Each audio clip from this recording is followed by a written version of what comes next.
Hello everybody. I wanted to show you where the numbers on the unit circle come from. So a unit circle is a circle in which the radius is 1. Okay, and so we're going to use the formula, um, the Pythagorean theorem, to help us out, but we're also going to use these special right triangles here below that we've already figured out what the side lengths are. Um, so let me start, let's say I'm going to start with this angle right here. Let me make it the blue angle. Okay, so I'm starting with this angle.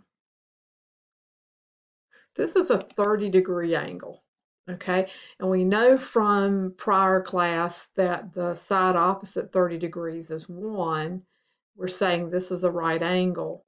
So therefore this would be a 60-degree angle.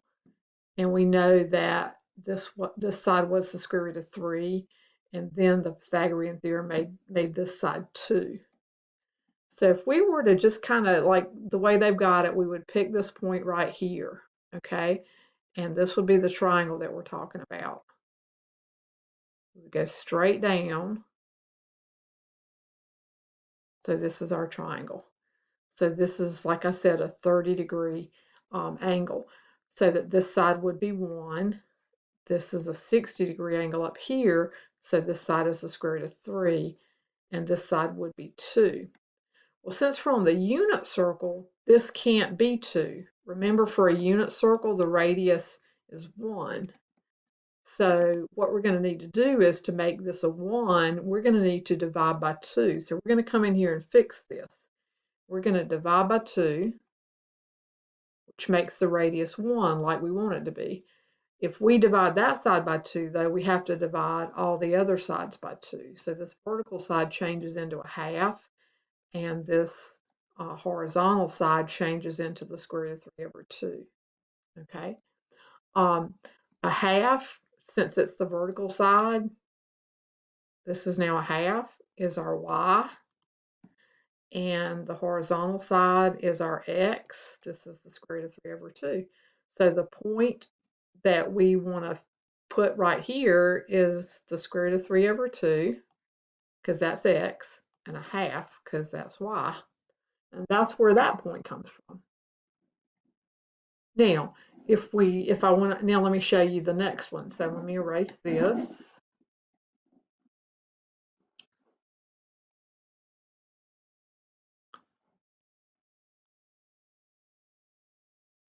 And I want to move to the next triangle. Okay. So my next triangle is the 45 one. So that would be this triangle. That's on the dotted line here. And again, we're trying to figure out that point.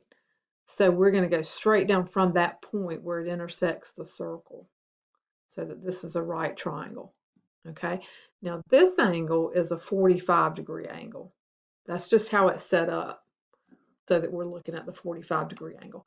Remember from class way back, seems like now 3 classes ago or so, we proved that these sides, if we let these sides be 1, then this side would be the square root of 2. So for a 45-degree triangle, the legs have to be the same number, and if we choose them to be 1s, the Pythagorean theorem gives us the square root of 2 as the hypotenuse. So in other words, this side is 1, so is this side, and this hypotenuse is the square root of 2. Okay, again though, r has to be 1. So we come over here this time, and since my radius is the square root of 2, we're going to divide by the square root of 2 to make that a 1, like we require. That means we have to divide this by the square root of 2, and this by the square root of 2. If you rationalize this number, so that means get rid of the radical in the denominator, so we would multiply by the square root of 2 on the bottom and on the top to do that. That changes it to an equivalent square root of 2 in the numerator, and the square root of 2 times the square root of 2 is 2. Okay, so this is equivalent to the square root of 2 over 2. And again, the vertical side is my y, side right here. That's always your y because it comes from the positive x-axis. And the horizontal side is the same thing for the 45 triangle. And so that's my x. So the point that would come up here, and I might have put that last point in the wrong spot, so I'll fix that. The point that would come up here would be the square root of 2 over 2. And same thing for the y, the square root of 2 over 2. Earlier, I hope I put the square root of 3 over 2 here and 1/2 here.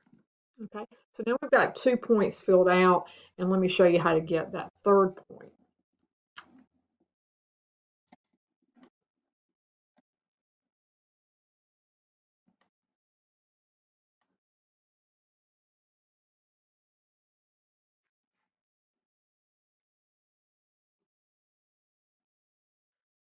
So for the third point, we want to go to the 60-degree angle. So let me show you where the 60-degree angle is. So the 60-degree, again, would start here. And the 60 is here along this dotted line. So again, we go to the point here on the where the diagonal intersects the circle and go straight down to make a right angle. So that this is a 60-degree angle.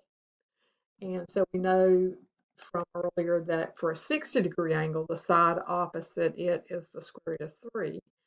Since that's 60 and this is a right triangle, that top angle would be 30 and that side is always 1. The side opposite 30 is 1. And the Pythagorean theorem would make this a 2. So putting those same numbers here on my unit circle, this vertical side is the square root of 3, this horizontal side is 1, and this hypotenuse is 2. For the third time, the radius has to be 1 on a unit circle. So this time we again divide by 2 to make that a 1. So divide by 2 here. So that becomes the square root of 3 over 2. And divide by 2 here, so that becomes a half. So x is a half because that's the horizontal side from the origin out. So this is a half. And y is the vertical from the horizontal axis up. So y is the square root of 3 over 2. So that goes with this point. So x is a half, and y is the square root of 3 over 2. And from earlier, we got this is the square root of 2 over 2, and same as this for the 45-degree triangle. And for the 30-degree triangle, it was similar to the one we just did, but reversed. X is the square root of 3 over 2, and y is a half. So finally, I want to show you the points that we left out. These are called quadrantal angles. So we don't really draw a triangle here.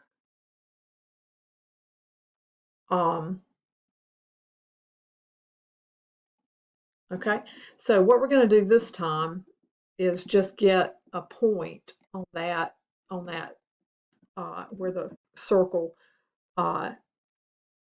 meets the axis. So now we're just looking at this here. So that's, if you wanted to, there's your terminal side, but it's also your initial side. So it's not an angle of any measure really, so except that we call it a 0-degree angle. So this angle right here is 0 degrees. So if we're doing a 0-degree angle,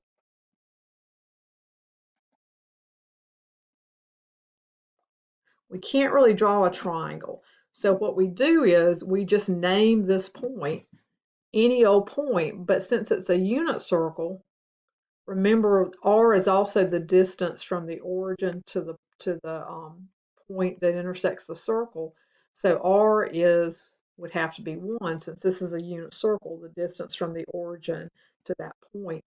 And that really doesn't matter for us because we know if this is a unit circle that this x would have to be 1 and that y would be 0. Same thing here. on the 90-degree angle, so this is 90 degrees, our angle would be here, a right angle. And since we don't really want to draw a hypotenuse here, and that we know that point already, on the unit circle, that point would be 0, 1, because the distance out to the point from the origin has to be 1. So now we know the entire quadrant, first quadrant point values.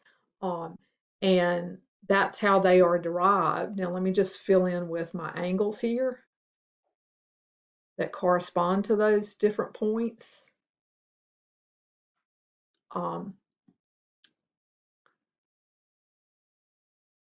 Okay, so this is, I guess I'll put the degrees in the circle. So this was a 0 degree. This was a 30 degree, 45 degree here, 60 degree, and 90 degrees. And if you multiply those angles by pi over 180, you get the radian measures of 0, pi over 6, pi over 4,